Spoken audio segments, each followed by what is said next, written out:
Harpering extended the defense on Larue. Marbury does it to Rutland. Now Larue left alone for three. And Wake Forest wants a timeout. Huge bucket by Rusty Larue. Timeout, Wake Forest. And he gave him just enough room for that quick trigger.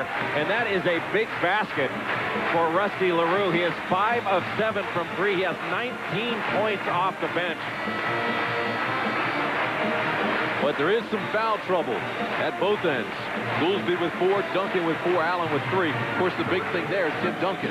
Number 11, Gary Saunders. Well, Duncan has played an awful lot of minutes. Not a whole lot of them in foul trouble, just because he is so fundamentally sound. Georgia Tech with 3 timeouts left. Wake Forest has 2. Possession arrow belongs to Wake Forest.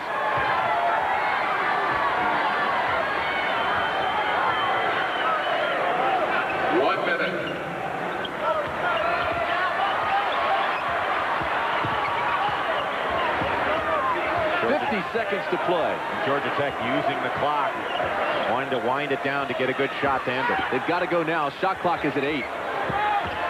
Barry gives it back to Harpering with 3 on the shot clock and throws up an air ball. Barry with the follow. Barry had a little more time than he thought.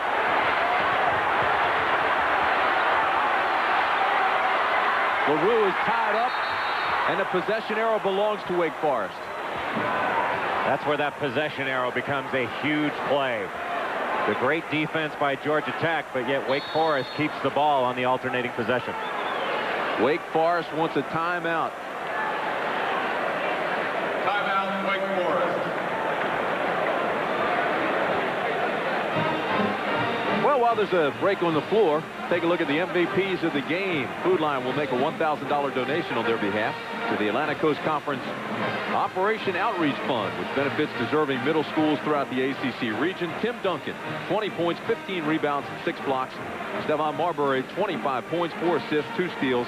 Both of those young men have played marvelous basketball games here this afternoon.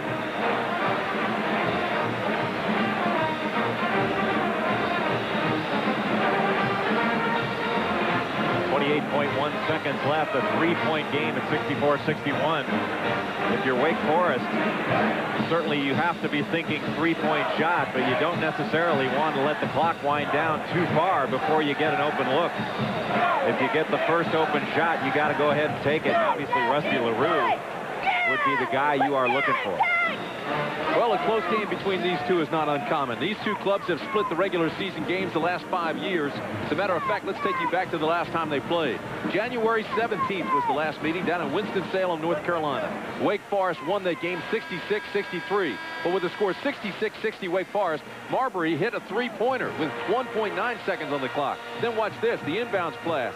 It's taken back by Marbury. He steals the inbounds pass but misses at the buzzer. And the final score, 66-63 Wake Forest in Winston-Salem. That was a tough game for Georgia Tech to drop in Winston-Salem. They went about 12 minutes without getting a field goal in that second half. 28 seconds left in this one.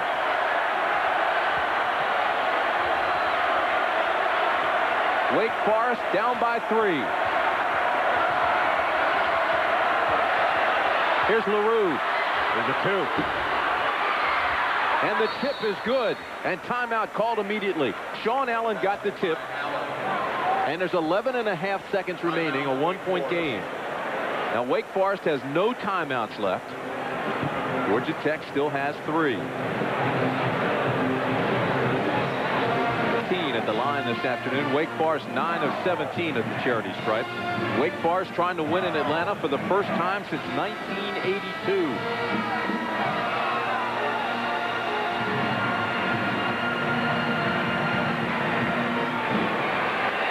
See the situation. No fouls to give at either end. Timeouts left. We told you the Deacons are out. And the possession arrow belongs to Georgia Tech. 11.5 seconds left.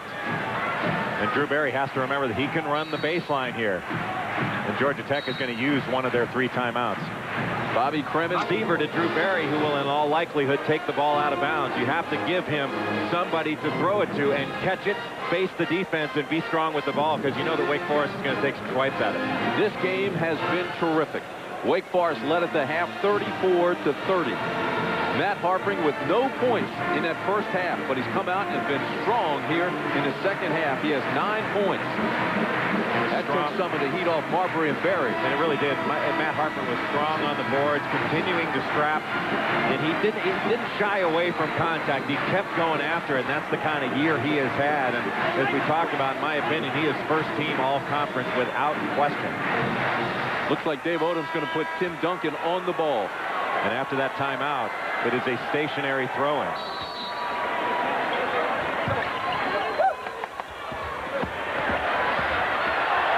Brings it up. 8 on the game clock, and the foul on Rusty Larue with 8.1 seconds left. Well, tough call for Drew Barry. He thought he got it off before he was fouled, throwing it cross court to Saunders, but Rusty Larue in pursuit just got him from behind. Surprised that they didn't foul him earlier.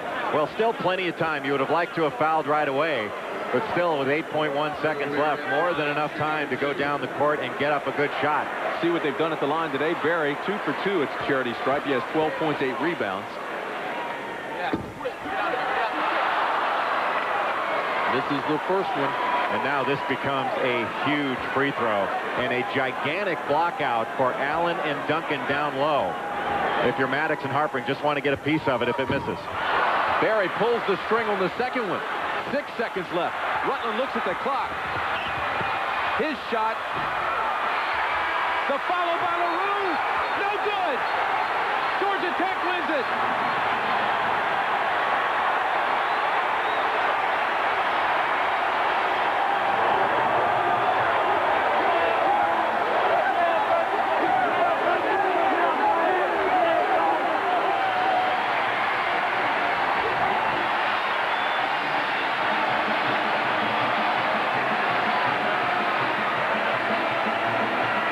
Of the missed free throw, Tony Rutland bringing it down, pulls up with about 3 seconds for the 3. He didn't need 3, could have taken it in a bit further, perhaps drawn some contact. Nice job by Peral to knock it over, but time was clearly out. Larue did not have